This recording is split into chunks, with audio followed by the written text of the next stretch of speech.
Tom Aspinall burst onto the UFC scene with some explosive performances, which led him to the interim heavyweight title and eventually, the undisputed title.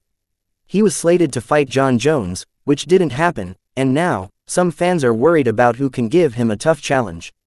While we can never be sure who steps up to give Aspinall a run for his money, former UFC fighter Josh Thomson believes there is one heavyweight contender who can dominate the Englishman in one aspect of the game. We already know that the heavyweight champion has the shortest average fight time in the division at 2 minutes and 2 seconds. But recently, another number came to light about the amount of time he spent on the ground, and it turns out to be just 0.01 seconds. This happened when he fought and lost to Curtis Blaydes in the first fight due to a knee injury. But Josh Thomson believes that Blaydes could control Aspinall on the ground if they were to meet a third time. However, his co-host on the Weighing In podcast did not seem to agree with that. He has a loss against Curtis based upon the injury to his knee, but he has faced Curtis twice. He's got 1 win and 1 loss due to injury, and Curtis in no way was able to put him on his back or be in the top position, said John McCarthy on YouTube. Well, Josh Thomson did not disagree with that explanation, but he believes there is another fighter who can dominate Tom Aspinall on the ground, too. If you're wondering who that is, note that it's not Jon Jones, even though he's got a good ground game and overwhelmed Cyril Gane in his heavyweight debut.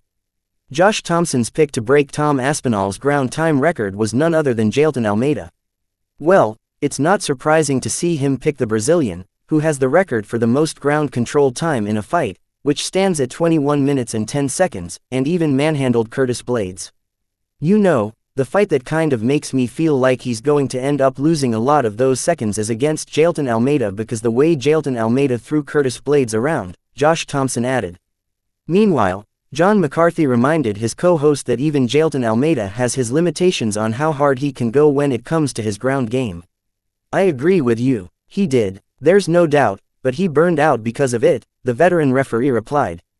It's interesting that John McCarthy has dismissed Curtis Blaydes' ability to take Tom Aspinall to the ground because the heavyweight champion once deemed him his toughest challenge, at least, stylistically. But while he's done with Razor, the Manchester native will probably meet Jailton Almeida in the future because the Brazilian plans to end Aspinall's hype. During a recent interview, Jailton Almeida shared his unfiltered thoughts on Tom Aspinall, claiming that calling him the best heavyweight would be wrong since fans haven't seen him fighting from his back. Moreover, Almeida also claimed that there has been no fighter that Aspinall has faced who gave him the kind of pressure that would have tested him, as he claims to be way more impactful than the Manchester native and would completely dominate him on the ground. We haven't seen Aspinall fighting from his back, which is something that I'm really curious to see how he goes about it.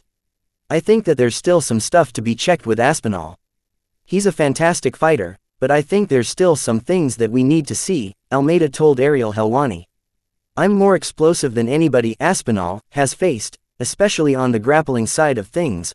I think it would probably develop as a grappling fight. I think that I'll be able to take him into deep waters once we get to the grappling side of things. Well, a lot of things have been said, but it's not Jailton Almeida who's next, it's Cyril Gane. Tom Aspinall has to go through the Frenchman first, as he claims that this is the 4th time they've been paired up for a fight. In the meantime, let us know your thoughts on Josh Thomson's statements in the comments section down below.